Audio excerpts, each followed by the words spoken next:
Hi everyone, and this is my Cardfight Vanguard Alfred deck update. Another update. I did change some cards around and improved a little bit some ratios that work with the deck. I'll have some gameplay posted soon of this build, and I'm sorry if the recording format is a little bit sloppy. I'm recording this at the floor, but I just want to get this video out the way because it's not really that important. I just want to get this out there.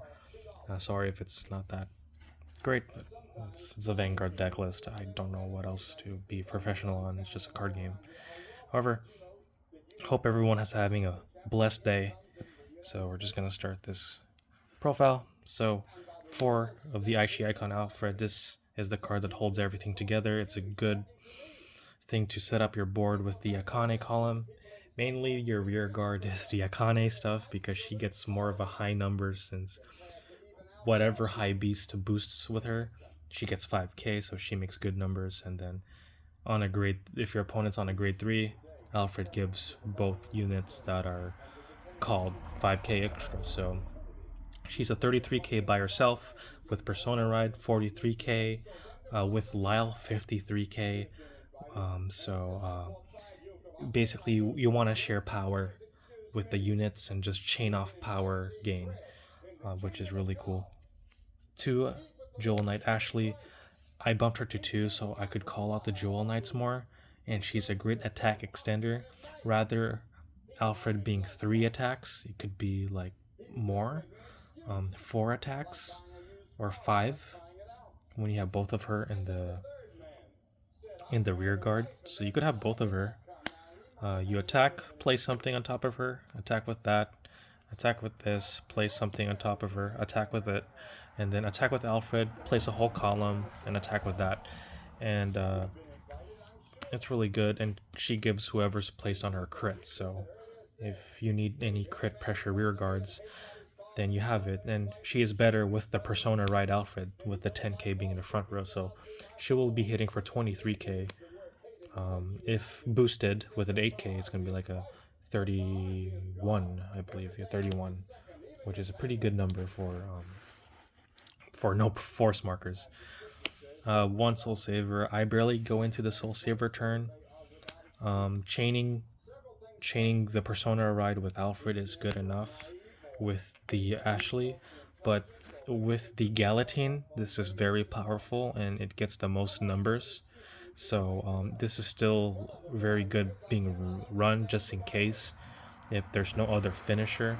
I'm not saying Alfred is a great finisher. Definitely Soul Saver is the best one because she could abuse the guard restrict that the Galatine has. So I wouldn't call that out. It's just hard to just get the condition because sometimes Galatine appears at the wrong time and I can't get to that spot. But I still draw into her even though she's ran at 1 because this deck with the Pongos dig for resources. All of your grade 3s really fast. So I'm pretty happy about that. 1 Legion mate Ezel. I think I ran 2. I tried 2, but like with the Soul Saver, I draw into him. It's just that I don't want to really focus on him because it's important to chain off the Persona rides with Alfred to get that pressure. Without it, you wouldn't put much pressure in. But this card is really good for dragging out the game to recycle stuff and have your Vanguard be still an Aichi icon, because when you're Crystal Luster, your Vanguard is no longer an Aichi icon. So Blaster Blade cannot proc, basically. And Ezel is a good toolbox card to call anything you want. Basically, 1 grade 2, 1 grade 1, 1 grade 0 with King of Knights Ezel, which is really cool. Alright, 1 Forbidal. I drew onto this. Do not mind this Transformers robot. I drew onto that. But she searches out your 2 Ashleys from the front row. A very powerful card. She searches out your 2 Ashleys. So if you high roll and draw to her and going first and you have a front row Ashley, then you could just swing and multi-attack early game, which forces them to call a Heal Guardian too. to block that, but I just added here so I could reoccur the Ashleys, basically. And yeah, a really useful card. But, I drew on that, made it better, I guess. 3 of the blaster blades. I cut it down to 3. I used to run 4. It's hilarious because he doesn't do much with Crystal Luster, and usually Alfred is on Crystal Luster. I rather have Akane to be the rear guard attacker because she just provides so much value with the High Beast and Pongol, because she doesn't require the Vanguard to be an Aichi icon because of the Hound Razor support she also supports in Standard. So she's like, she could call any High Beast and she could still get good numbers without the Aichi icon restriction. However, though, I would still want to run Blaster Blade because he's good being a ride target because of Pongol early game to dig for your grade 3s. So Pongol boosting him could just top 5 search for Alfred because you want Alfred right away so you could get the triple drive and get your resources together and check.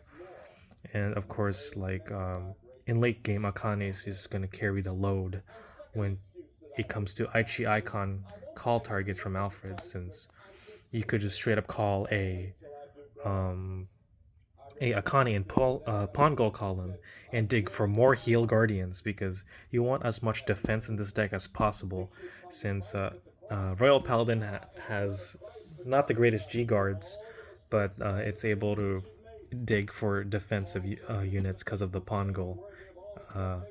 So, or any grade 3 that you need in that situation. I played 2 Sybil. I would like 3, but Sybil is another great right target at grade 2 if you're digging, because when she attacks, you put a grade 2 or less card from your hand into soul and draw a card, so you have a chance to get to your Alfred. And then when you place a grade 3 or a unit on top of her, you look at the top 3 for Jewel Knight and you call it, so it would pay the cost for Alfred's triple drive. So you would only need to attack with Alfred and you already have 3 units on field, so you have the triple drive. So that happened to me one game, and it really helped.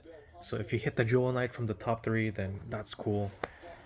So yeah, 2 of the Lyle. She's a great power sharer. She makes Akane like 53k when you call her from Ashley. And she does pull her weight too by recycling the Akanes, because even though I run a 3-3 Pongo and Akane, it still burns out the deck. You're going to run out of copies. I would like to run 4-4, but I don't have or enough space for it. So since when she attacks, you put 2 normal units from your drop to the bottom of the deck and soul charge. So you will be able to reoccur your Akanes through this, and of course get better numbers with her over play skill. So I'm pretty happy with that. 2 of the Galatines because of the Soul Saver, and it's pretty good card. I'm happy this is here. It's a good emergency card if your opponent's G-Guard reliant. So still good with that. There's also a 20k beat stick, since it's not name restricted like Blaster Blade. But yeah, it's still good. 4 unis and 1 of the Mortivis. They're good grade 1 ride targets, since you just plus when something is placed on them, and you want to get a good hand at the start of the game. So anything that's placed on them, you draw a card. It works for rear guard too, so you get to just cycle through your deck really fast with these Jewel Knights. And then unis could just bounce back to your hand and recycle a normal unit, so more Akane recycling.